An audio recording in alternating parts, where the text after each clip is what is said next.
Hello, everybody. As you have seen the title, we are going to be watching The Toad That Broke Australia. Um, I do want to say before I begin to make sure to consider subscribing and liking the video, and that is all I will say for the intro. And let us begin the reaction because this one's 14 minutes, so it's gonna be a bit of a longer reaction to MoreParz. I may do more of his shorts, but this is the only like recent one that I saw. The other videos on here from like 3 years ago, so eh. Alright, let us begin.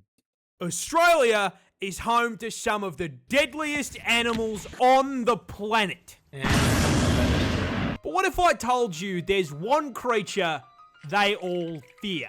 An invasive species, millions strong, wiping out native animals that we are locked in combat with to this very day. What Million strong? And they're locked in combat with it. kind of vile beast is capable of spreading such reckless hate? The answer is this fat fucking toad. But how did this war begin? Well, to answer your question, we're gonna have to go way back. The year is 1866. We are in the land down under, and our story begins the same way many tragedies do, with the British. You see, having I mean, I sort of understand like the funny memes and stuff made about the British, but I mean, it was a different time period than this one, so we can't fault the British for. I mean, technically you can because it was people in the past affecting the future, technically. Or they technically as some people would say, set the events that followed in motion follows, or whatever it said. Or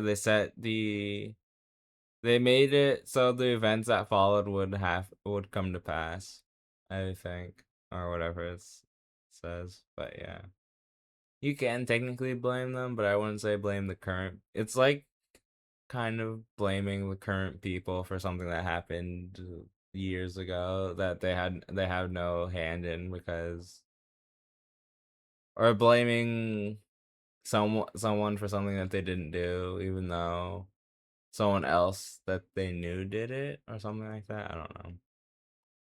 on hippity hoppity, your ancestral home is now my property. Around 90 years back, the Brits were in full swing, rampantly colonising the country. And part of that included agriculture. Now, they brought with them many Agriculture. I mean, I understand that they would probably like use basic stuff like to make food. crops, but the important one in this story is sugarcane. Sugar was valuable, not only for trade, but also because, well, the fucking tea isn't going to sweeten itself, is it? Yeah, that's fair. I was about to say, why sugarcane? Why sugarcane? But you see, sugarcane only grows in the heat, which ruled out the. How does that make sense? I mean, I know there's certain plants that grow in the heat, but why is sugarcane one of them? South of the country. It also likes humid environments, which ruled out Western Australia, which left them with one option. And so, the cane farmers loaded up their first Stardew Valley save in Queensland in 1866. But the farmers ran into an issue. You see, Queensland is home to these nifty little bugs called Dermalopida albahertum. These are native beetles that hit their macros by munching on plant leaves. So when cane farmers joined the Queensland Minecraft server and set up a f***ing Hermitcraft-sized farm, the beetles were in heaven and set to work demolishing the plant leaves. Now, funnily enough, the adult bugs weren't actually the problem. Huh? Wouldn't the adult bugs need more to consume? I want to start. Hold on. I wanna search up what actual sugarcane looks like really quickly. I'm curious because they said leaves of sugarcane. Sugarcane.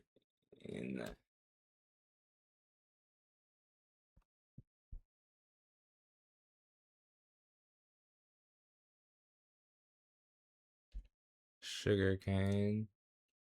They don't look like they have leaves of any sort. I assume that is what they would mean by leaves, is eating this part. That's what I would think. At least, anyways. Is they're eating this part. Would that necessarily be bad for in terms of sugarcane? Because I would assume, because I know most plants grow from the bottom, like the important parts that we need are at the bottom of the plant. They're not usually at the top. Would it be bad for them to be eating the leaves? I mean, pests are pests still, but I'm just curious. Just curious to know why it's so bad for them to be eating the leaves. Full value. But the problem is that with such an abundant food source, the bugs started multiplying, laying their eggs around the base of the plants. These eggs Ah, I see. Never mind. Never mind. That makes more sense. hatched into larvae. And unlike the grown-ups, these little worms don't eat the leaves. They eat the roots. And so the sugar How does that make any sort of sense? How do they eat the root? Why would they eat the roots? I would assume roots don't. No, maybe roots would have more nutrients than the leaves since the roots absorb all the nutrients and stuff. Yeah, no, it makes more sense then. sugarcane starts getting absolutely fucking spit roasted. And the farmers can do nothing but watch as sugarcane yield plummets through the floor along with their profits. This whole situation really pissed off the farmers, who banded together, went to the Australian government, and told them to fucking fix it. Sir, a horde of creatures is destroying the cane fields. And so the Queensland government founded the Bureau of Sugar Experimentation Stations, or the BSES, in 1900. This Uh, I that's interesting. That's an interesting decision. And I guess back then there was a lot of interesting decisions made. team of crack scientists then immediately set out trying to solve the very same issue every single Factorio player faces. This place is covered in bugs. They are breaking my shit. How do I violently slaughter the local wildlife in order to expand capitalism and my profit margins? The BSE That's I mean that's basically probably like half the countries on the face of the earth. pondered this question for 25 fucking years. They tried 25 years. So they just had to deal with it for 25 years. I genuinely could not imagine living with something for 20. I mean, probably. If it's not like a really big bother, then I could probably think of figure that of living with it, but still. spraying chemical insecticides. Didn't work. They tried injecting insecticides into the soil. Didn't work. Wouldn't that cause more harm to the roots of the plant than it would cause to the actual things that they're trying to get rid of? Wouldn't injecting that into the ground cause more issues? Because I would assume insecticide has negative effects on food. And I would assume that goes the same for sugar. They tried releasing the fucking cordyceps fungus, and it still didn't work. Why would they try to release Why would they try to release a deadly fungus onto the bugs? I mean, to get rid of them, but wouldn't that in itself cause more issues? Because wouldn't the cordyceps adapt to the environment and just start growing on the sugarcane or something like that? And then it would just cause a bigger issue. Who knows? Then, one day in the office, while pondering this question, someone had an idea. Okay, we are getting outmaneuvered by the cast of Bugs Life. Someone in this office, please give me anything. What about cane toads? What? Cane toads. Those big fucking fat things that exist in the cane fields in Hawaii. I mean, it's a frog. They Cane fields. Hawaii. I know Hawaii has a bunch of like land and stuff, but how did it have? How does it? Does it? Do they use? I mean, I guess it would make sense for them to have sugarcane there since it's nearly the perfect environment for growing sugarcane because it's humid.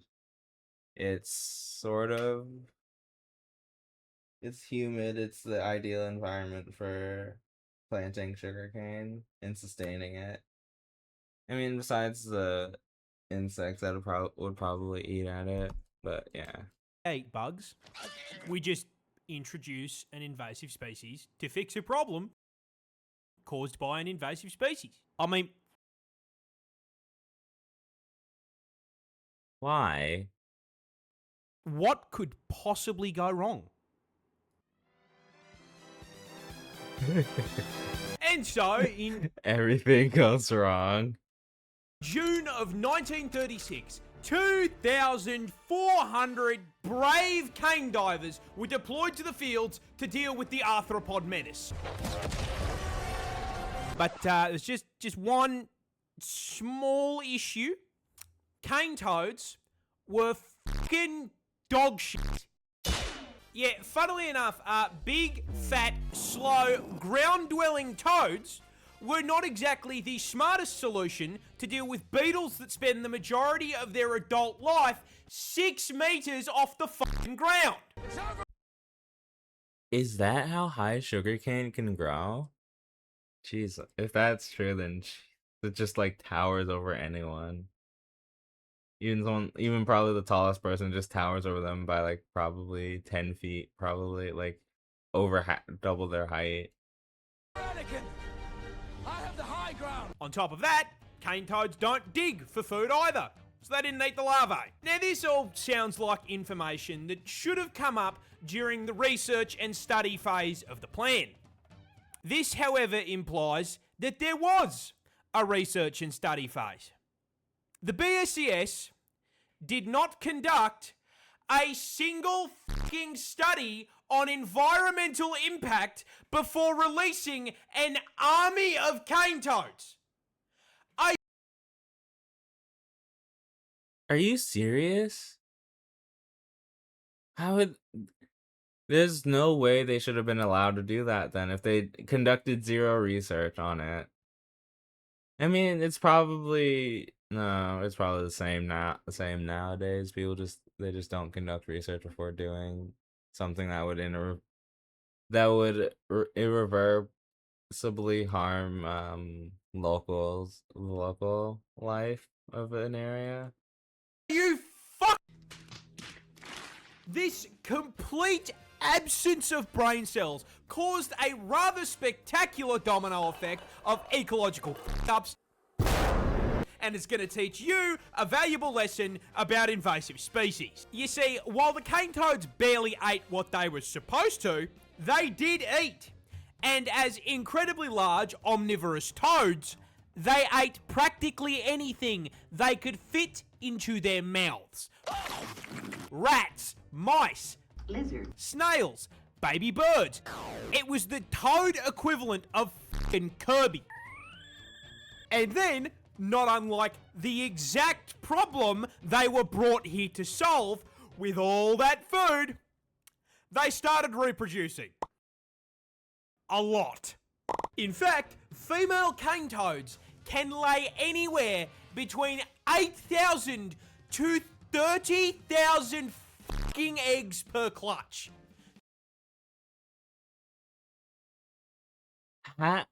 How? They're small.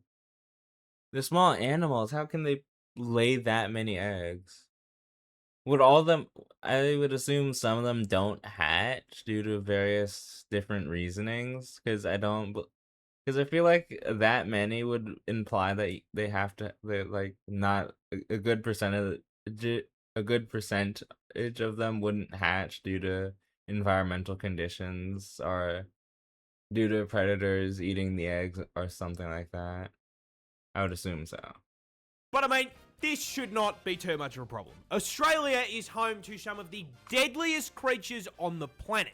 Surely, the local wildlife has this under control. They do. Wait, what? Yeah, cane toads, they're poisonous. So those little bulges.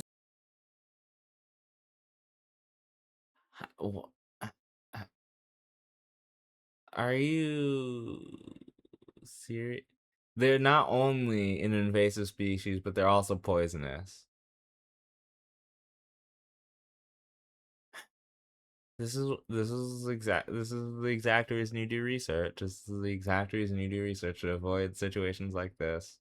On the shoulder, and those are parotid glands, and they are packed to the brim with bufotoxin. What? No, that's not a D's nuts joke. Got him! Now, whenever the adult toads are threatened, they will squirt this white, sticky fluid out of the glands. And when ingested, it does two things. One, makes you trip absolute balls thanks to the hallucinogenic bufotenin. And two, the other ingredient, bufogen, just straight up gives you a fucking heart attack. So if a human was to consume this, it would have the same effects. I don't want to understand how some of these chemical reactions work, because I feel like I'd be horrified.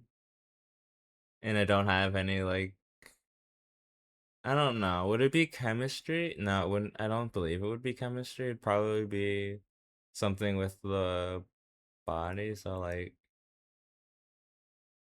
someone who majors in, like, I would say pathology, but I know that's the study of viruses. I don't know. What would be, like, the best profession for, like, for answering those questions? Chemist, maybe? But I don't think so. It's possible. Who knows? I don't know all the professions out there and which ones are good and which certain things and stuff like that. It's important to note that this toxin is also present in their eggs and tadpoles. Now,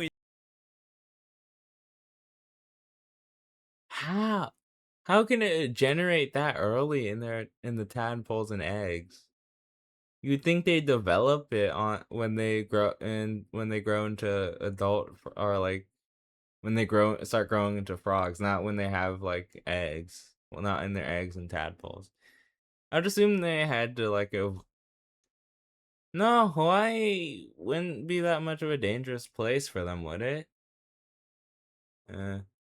in their natural habitat, this isn't as much of a problem because everything around them has had thousands of years to get good and deal with this ass poison build by either. That makes sense. So they've either gained immunities to the poison, or they know how to deal with, or they know how to what specific parts to eat, not in order to avoid being poisoned. Developing immunity or learning to eat around the glands. But yeah, that was correct. Australia is not their ecosystem. And despite all of the deadly animals we've got, they have had a grand total of 5 minutes to adapt to the presence of the fucking Calid toad. Now, They're ready. That's like the equivalent of people getting like a patch notes in a game, on like a live service game, and then just dropping, and then the update just drops the next day, and they have like in a total of like 2 minutes to get adjusted to the new changes before they're just tossed into something. Quick question for the class. What happens to an animal population when there is nothing to eat it? It grows. It gets bigger. And so, shortly after being introduced, a rapidly expanding tyrannid swarm of toads began to spread across the country. The Toad sweep. BSES noticed this and did fucking nothing. It was why are they sitting here doing nothing? They're the ones that introduced the problem. They should be the ones to fix it. Because it technically didn't affect the sugar cane. The swarm. Oh my! They're sliding it, letting it slide on a technicality that doesn't affect the sugarcane. Spread further, occupying all inhabitable parts of Queensland, and they were laying so many fucking eggs that their clutches began polluting the waterways like a bufotoxin teabag, killing native fish as well as any animals that drank from the water. The BSES. Holy that is insane levels of invasive species. This is probably like the worst case. That's probably one of the worst cases of an invasive species. If they're polluting the waterways, they're killing native animals, and they're poisonous. That's like the worst. That's probably like the worst case scenario for invasive species. Did nothing.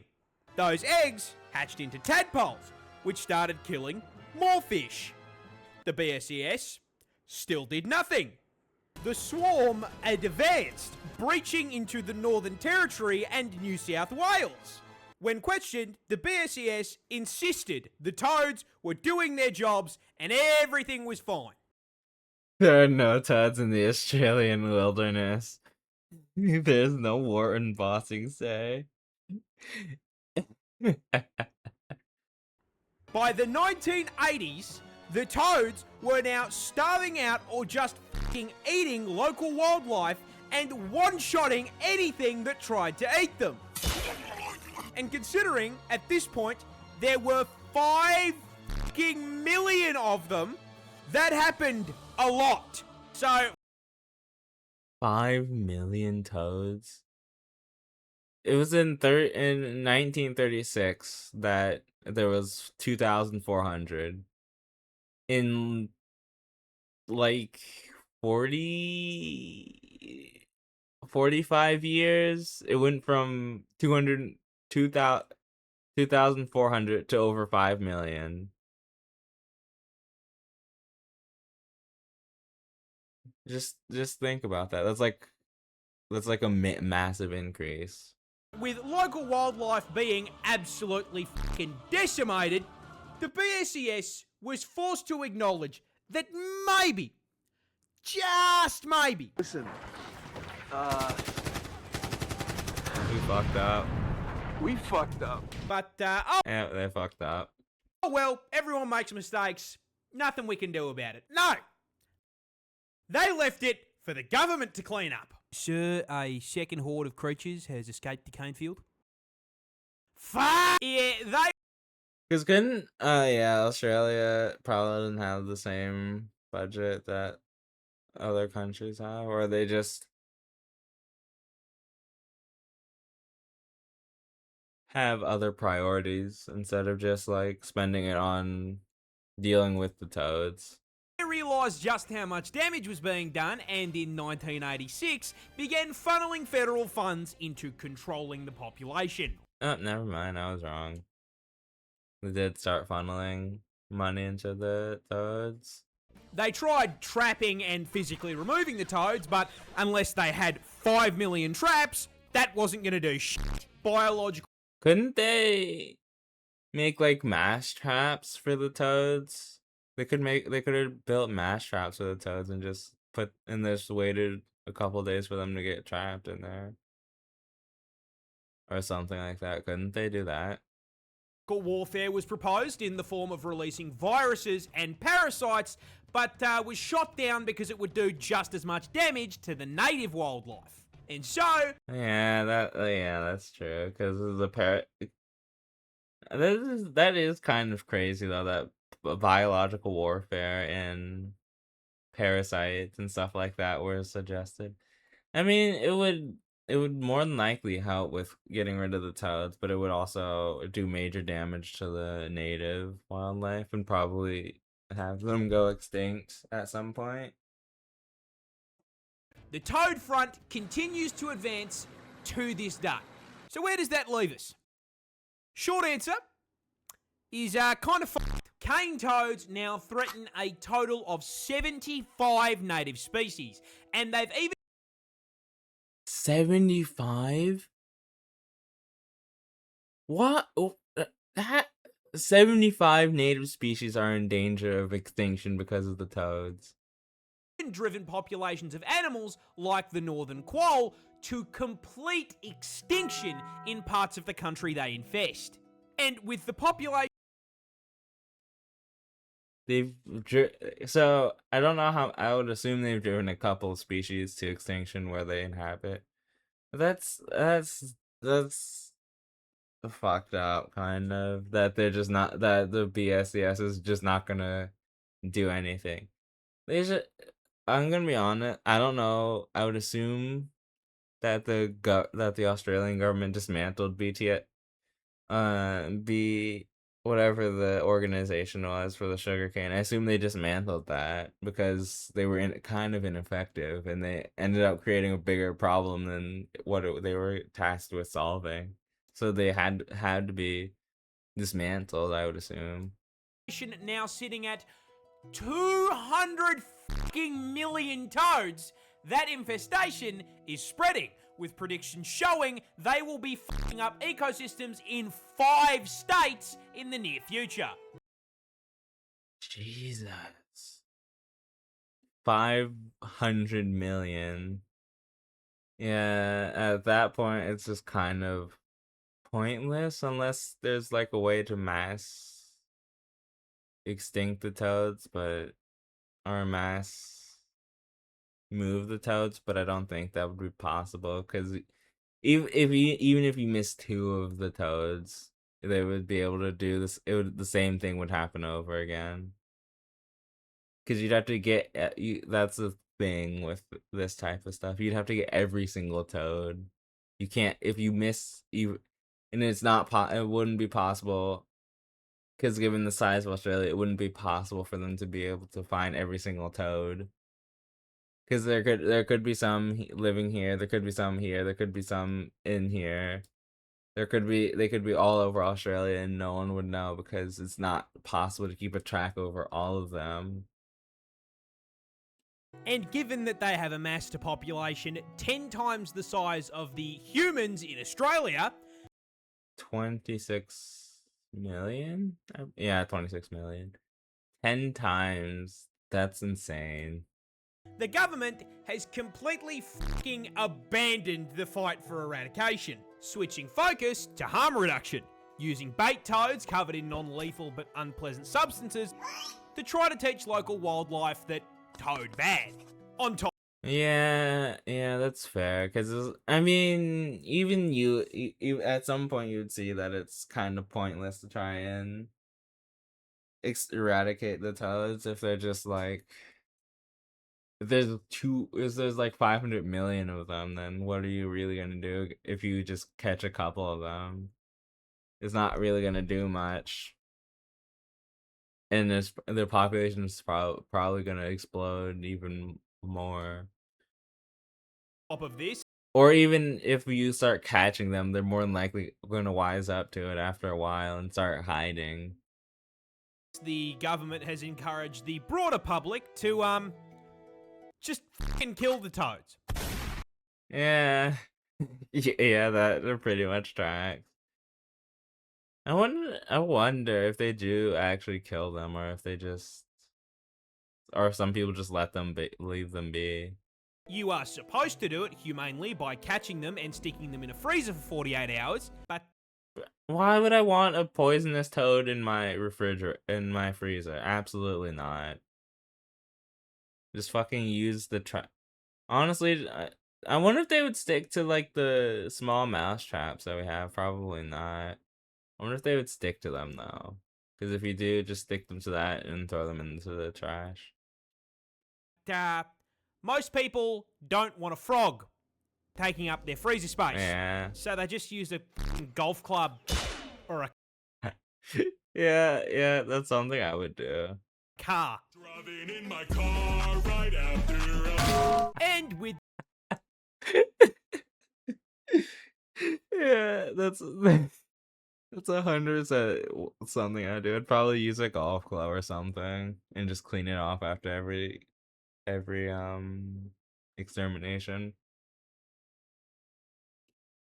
this being Australia, our wildlife is also putting up a fight. Keelback snakes, for example, are immune to their venom, and Ricali and magpies have learned to flip them onto their backs before getting a feed. Now, jokes aside, you want to know who I feel genuinely f***ing awful for? The toads. They didn't ask for any of this shit. They just got dumped onto a random island and did their thing, and now they are being actively hunted. No. Yeah, that is true. The toads never asked for this, and they just got dumped onto the island so I'd have fun in the groups that have fun. Get rid of our problems for us. No, the assholes in this story are the BSES and the cane growers. Because you may be thinking, why were they allowed to do this shit in the first place? Well, that's the neat part. They weren't. The federal... What? They weren't allowed to do it? How did they do it anyway? How did they do it anyways, then, if they weren't allowed to do it? federal government banned the f***ing idea when they came up for it in 1935, based on the advice of entomologists who rightly presumed the toads... This great toad immune from enemies, omnivorous in its habits and breeding all year round, may become as great as a greatest pest as rabbit or cactus. would become a bigger f***ing issue than the beetles. But the BSES and the cane growers lobbied to have the ban lifted in 1936.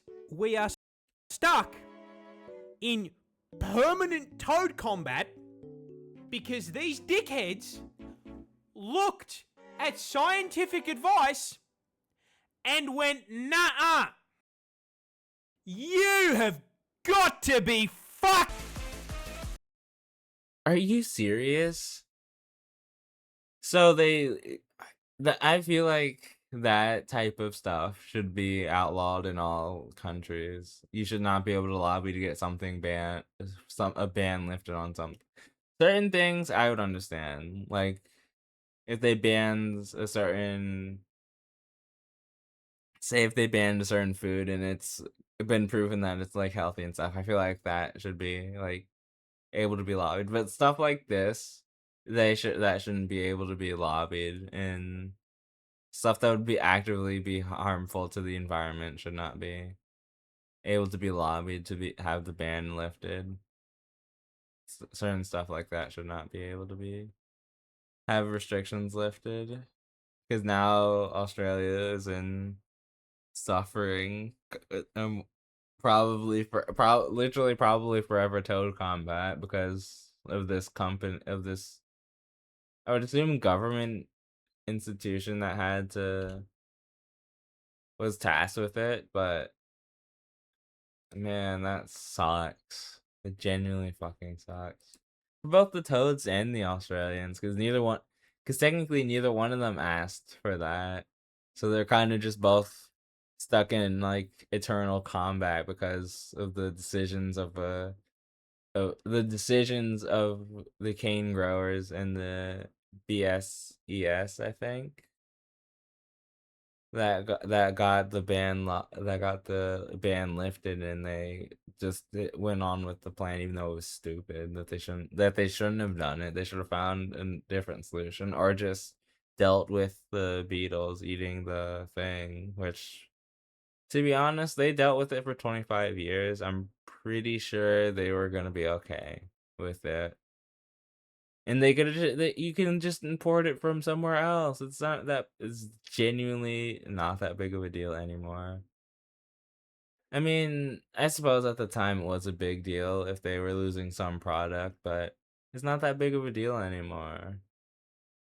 But now it's too late to go back on that decision, so there's that. Anyways, with all of my rambling done, I hope you guys enjoyed this video. It is certainly a longer video than what I'm used to, but well, it's a it is a longer video than most of my reactions. I hope you guys enjoyed it, and until the next time, I'll see you guys then. Make sure to consider subscribing and liking the video. It helps a lot, and I would really appreciate it. And it's free, and you can unsubscribe at any time. But until the next time, I'll see you guys then. Keep gaming, and I'll see you in the next one. Goodbye.